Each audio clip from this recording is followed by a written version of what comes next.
இன்றை நாம் ஞானிகள் காட்டிய மனித உடலுக்குள் இருக்கக்கூடிய 100 குணங்களை சித்தரிக்கப்பட்டுள்ளது. நம் மனிதனாக உருவாக்க காரணமாகவும் எல்லாவற்றையும் அறிந்திடும் அறிவிக்கூடக்கூடிய நிலை என்று தெய்வங்களாகிய உருவமாக்கப்பட்டுள்ளது.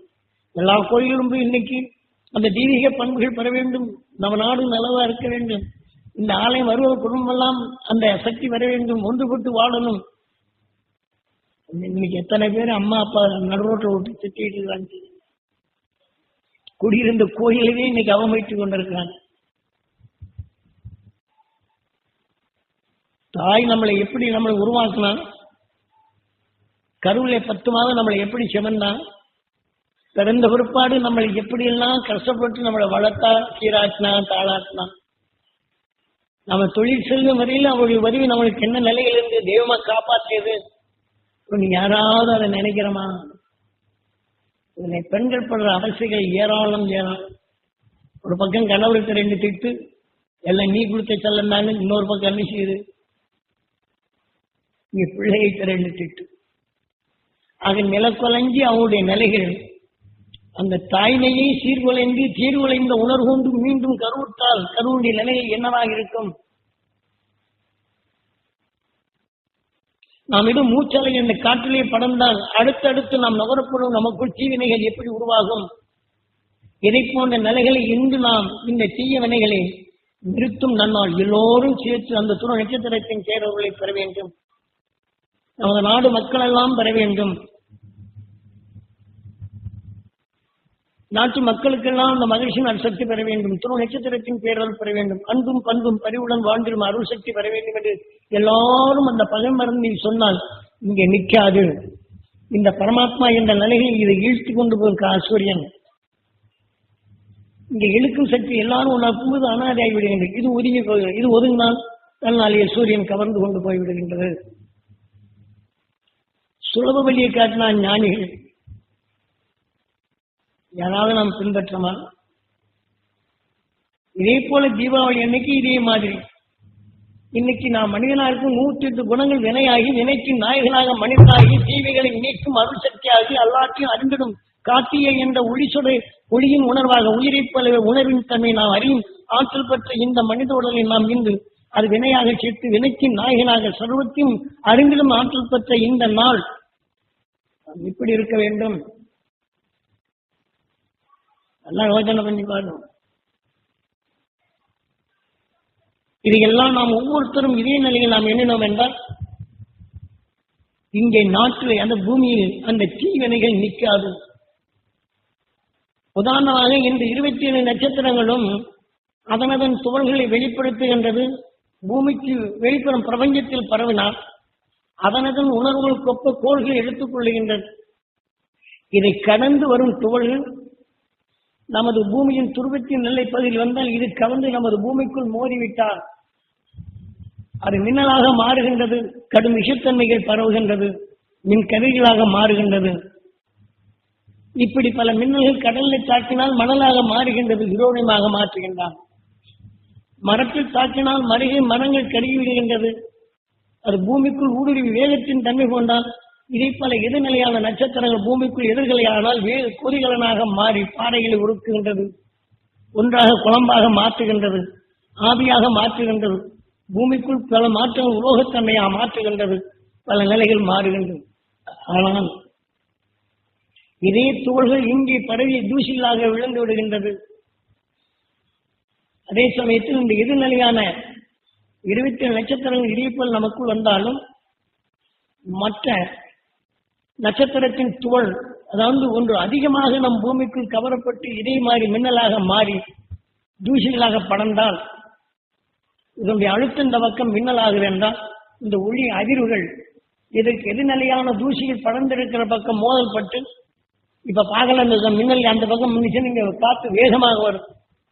ஆக இந்த காற்று அழுத்தம் அதிகமாக சேர்வதும் அதே சமயத்தில் அதிகரித்து விட்டால் சாதாரண லேசனில் இருக்கிறதுனால உங்களுக்கு காற்று அழுத்தம் அதிகரிக்கின்றது. இல்லை என்றால் சூறாவளியா மாறி மரத்தையும் வீட்டையும் எல்லாத்தையும் தூக்கிட்டு ஓடி போகுது. ஆனால் இதே சமயத்தில் இந்த கடல்களில் இந்த மின்னல் தாக்கினால் மணலாக மாறுகின்றது. அது யுரேனியமாக பிரித்து மனிதன் செயற்கை இருமை சரிக்கப்பட்டு இங்கே தோள்களாக மாற்றப்படும் போது இதே போல எதிர்நிலையான நட்சத்திரங்களின் மின் ஓட்டங்கள் அங்கு வந்தால் இங்கே சுழிக்காற்றாகவும் சூறாவளியாகும் எங்கெங்கே இந்த அணு கதிரியக்கங்களை அதை உற்பத்தி பண்ணாங்களோ அங்கு கசிந்த தோள்கள் மோதப்படப்போம் போதெல்லாம் அங்கே பெரிய பெரிய கட்டங்களை கூட தூக்கி அபைஸ் பண்ணிட்டு போகுது. காரு பஸ் எல்லாம் தூக்கி போகுது. ஒரு சமயம் டெல்லி பக்கம் எங்க போயிருந்தேன். போயிட்டு இருக்கும் ரோட்ல நடந்து வந்துகிட்டு இருக்காங்க. போச்சனாரு போனோம் குருநாதர். அப்ப என்ன செய்த அப்படின்னு சொல்லி சொன்னா, இந்த ரோடு இந்த பக்கம் காம்பவுண்டு, ஒரு கார் என்ன செஞ்சு நாலாவது மாடி மேல போய் நிக்குது. சுத்தி போய் இன்னொரு பஸ் அப்படியே மோதி போய் மேல இந்த ஒரு காம்பவுண்ட் சோறு அதை தாண்டி உள்ளுக்கு போய் விழுந்து கிடக்குது. ஆனா இதை வேடிக்கை பார்த்துக்கிட்டு தான் இருக்கேன். என் பக்கம் சுழிக்காத்து வரல, எனக்கு பயமும் வரல. ஏன்னா குருநாதனை பார்க்க சொல்லி சொன்னதுனால பாரா வேதனை எப்படி எல்லாம் சூழ்நிலைகள் உருவாகுது மாறும். அப்பா அங்க பார்த்தோம், இன்னொரு பஸ் ஒன்று போயிடுச்சு. இதே மாதிரி ஒரு ஆட்டா பார்த்தோம்னா பம்பர மாதிரி சுற்றி போறீங்க இருக்கிற தெரிஞ்சுக்கிட்டு அந்த பக்கம் விழுந்துட்டு ஓடினவங்க இருக்கிறாங்க. அதுல வேடிக்கைப்பாங்க. இதெல்லாம் குருநாதர் சொல்றாங்க. இந்த மாதிரி எதிர்நிலையை இயக்கின்ற சீற்றங்கள், இந்த 27 நட்சத்திரங்கள் தான் இந்த பூமிக்கு இந்த பிரபஞ்சத்திற்கு மூலம். இந்த 27 நட்சத்திரங்கள் அது சூரியனாக மாறிவிட்டால் இங்க வேலை இல்லை, அந்த பிரபஞ்சமா மாறிவிடுகின்றது. இன்னைக்கு நம்முடைய பிரபஞ்சம் முழுமையாக அழியும் தருணமும் வந்துவிட்டது. அதற்குள் நீ மனிதா, நீ அதற்குள் நீ எப்படி என்ன செய்ய வேண்டும், உடலுக்கு பின் நீ என்ன ஆக வேண்டும் என்பதை தெளிவாக கூறுகின்றது. இப்ப சொல்றாரு, ஒவ்வொன்றும் நேரடியாக அனுபவித்து காட்டுகின்ற பார்க்கலாம். அமெரிக்காவில் சூறாவளி, சைனாவில் சூறாவளி, எங்கெல்லாம் அணு கதிரியக்கங்கள் எங்கெங்கெல்லாம் உற்பத்தி பண்ணாலும் அங்கெல்லாம் சூறாவளி சுழிக்காற்றுகள். ஆகவே இயற்கையினுடைய நிலைகள் மனிதன் கைப்பற்றினாலும் அதில் வீரியங்கள் மீண்டும் வருது. இதே போல இதே பிரபஞ்சத்திலும் இதே போல மனிதனால் ராக்கெட்டிலேயோ மற்றவர்கள் இருக்க போகும்போது நமது பிரபஞ்சத்துக்குள்ளும் சூறாவளி உண்டு. இதே எதிர்நிலைகள் சூரியனுக்கு செல்ல போகிற பாதையில் கூட சூறாவளியிலிருந்து பல மாசங்கள் திசைகள் மாறுகின்றது என்பதனை குருநாதர் எடுத்து காட்டுகின்றார். ஏனென்றால் இது குருநாதர் நேரடியாக சில அனுபவங்களை கொடுத்தனால், நாம் மனிதனாக இருக்கும் காலம் குறுகிய காலமே. குறுகிய காலத்துக்குள் காட்டிய என்றை தெரிந்து கொண்டு அறிவு வைத்து அருள் ஞானிகளின் உணர்வை நமக்குள் சேர்த்து அதன் தரும் நட்சத்திரம் இப்ப சொன்ன ஆத்ம சுத்தியை நமக்குள் செய்து அந்த உணர்வின் தன்மை பரப்பிவிட்டால் எந்த நிமிடம் இந்த உடல் விட்டு சென்றாலும் நாம் பிறவியில்லா நிலை அடைவதை தென்னம். இன்று நாம் மனிதனுடைய வாழ்க்கைக்கு தான் பார்க்கணுமே தவிர, மனிதன் வாழ்க்கையை அமைதி பெற வேண்டும் என்றால் இதே போல நாம் அந்த ஆத்ம சுத்தியை நாம் செய்து வாழ்ந்து பாருங்கள். இதை பெறச்சுவதற்கு தான் ஒவ்வொரு ஆலயத்திலும் சில வழிகளை காட்டியுள்ளார்கள். இன்னைக்கு எல்லாம் விநாயகர் தான், ஒரு விநாயகர் மட்டுமில்லை, அது ஒரு நல்ல தெய்வம் நல்ல ஈன அது வேணை. இந்த தெய்வீக குணத்தை பெறும், தெய்வீக பண்பு வரும், நாடு பூரா அந்த நிலை பண்ணணும், இந்த ஊர் மக்கள் எல்லாம் பெற வேண்டும் என்று கோயில் போய் கும்பிட்டு இதை வினையாக்கணும். எத்தனை பேர் நாம் போறோம்? இதெல்லாம் பல அளந்து 108 1008 நிலை 100 குணங்கள் சேர்த்து ஒரு உணர்வின் வினைக்கு நாயகனாக மனிதனை உருவாக்கியது. நாம் ஒவ்வொரு கோயிலையும் இந்த தெய்வம் நல்லது செய்யும், இந்த தெய்வம் நல்லது செய்யணும், இந்த கோயில்கள்லாம் நாம் போய் அதெல்லாம் சொல்லி இந்த தெய்வீக குணத்தை நம்ம நாட்டு மக்கள், இந்த ஊர் மக்கள் பெறணும், எங்க வீட்டுல பெறணும், எல்லா பெறணும் அப்படின்னு சொல்லிட்டு 108 குணங்களும் கோயில்களுக்கு இன்னைக்கு அலைஞ்சு பாருங்களேன். நல்ல உமிழ்நீர் கிடைக்குமா இல்லையா? உங்களுக்குள் நல்ல அமுதாக சேருமா இல்லையா? இதன் உணர்வு உங்களுக்குள் அது தீமையிலிருந்து விடுபடும் சக்தி பெற முடியுமா முடியாதா?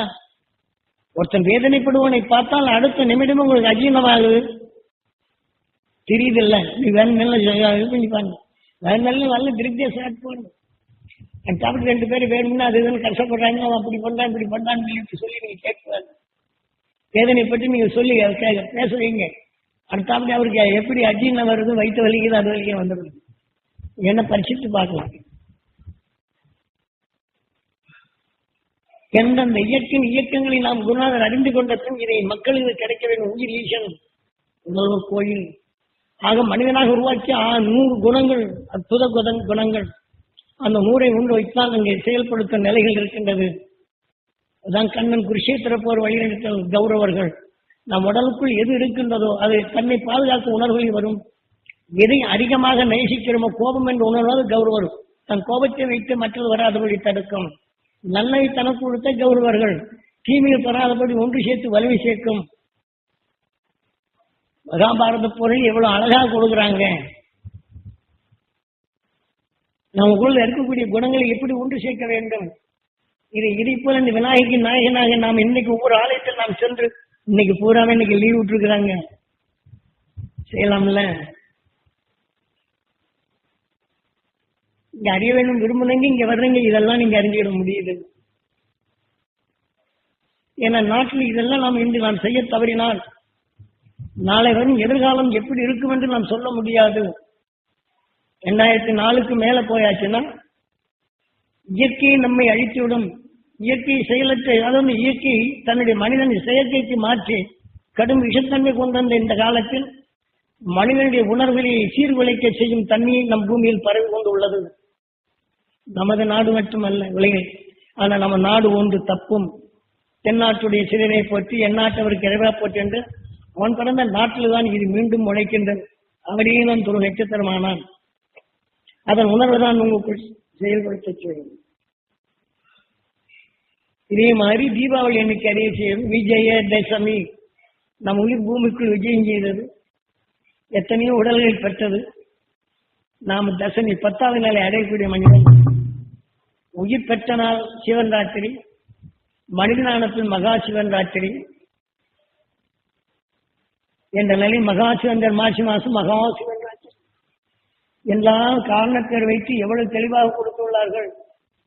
அது நாம் சற்று ஞானிகள் கொடுத்ததை மதிக்கின்றமா? அரசு வழியை பின்பற்றி தவறுகளை செய்யதான் இந்த மனித உடலுக்கு தான் இச்சைப்படுகின்றனர். அவன் சாகாக்கலை என்ற நிலைகள் இந்த அரசன் தான் எப்படி மக்களின் நிலையில் நாம் வாழ முடியும் என்ற நம்பிக்கையில் இருக்கின்றான். அந்த ஆசை அவன் கடும் பூதங்களாகி மற்ற எத்தனை இம்சை பண்ணாலும் அந்த அரசன் எவனும் இருந்ததில்லை. இந்த பிரிட்டிஷ் ஆட்சியினுடைய நிலைகள் போனாலும் அங்கே எத்தனை நரக வேதனையை இன்று பட்டுக் கொண்டு உள்ளார்கள். இதே போல சாம்ராஜ்ய ஆங்கில அரசுகள் எல்லாம் இன்று எந்த நிலையில் இருக்கின்றார்கள்.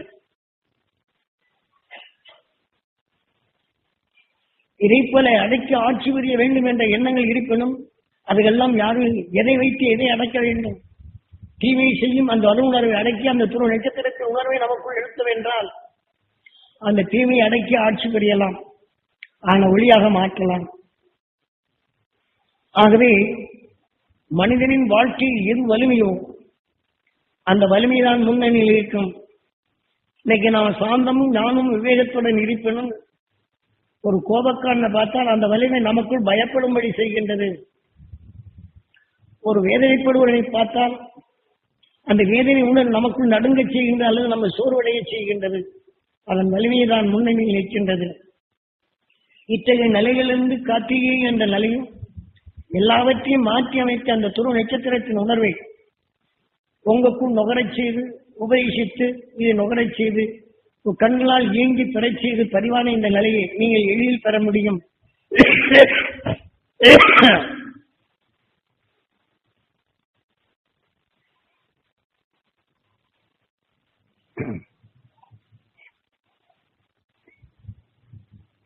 இதே மாதிரிதான் தீபாவளி, விஜயதசமி ஒவ்வொரு 12 மாதத்துக்கும் பண்ணுங்க. அதே மாதிரி ஏகாதசி விரதம், வைகுண்ட ஏகாதசி விரதம்.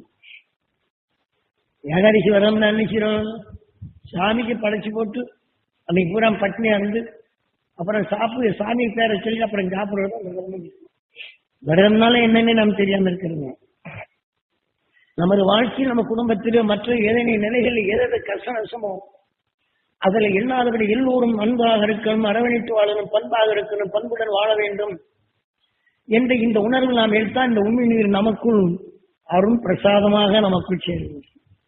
தீமை என்ற உணர்வு நமக்குள் புகாத தடுத்து பழகுகின்றன. இதுதான் உண்மையான விரதம். ஏகாதசி விரதம் என்றால் எது?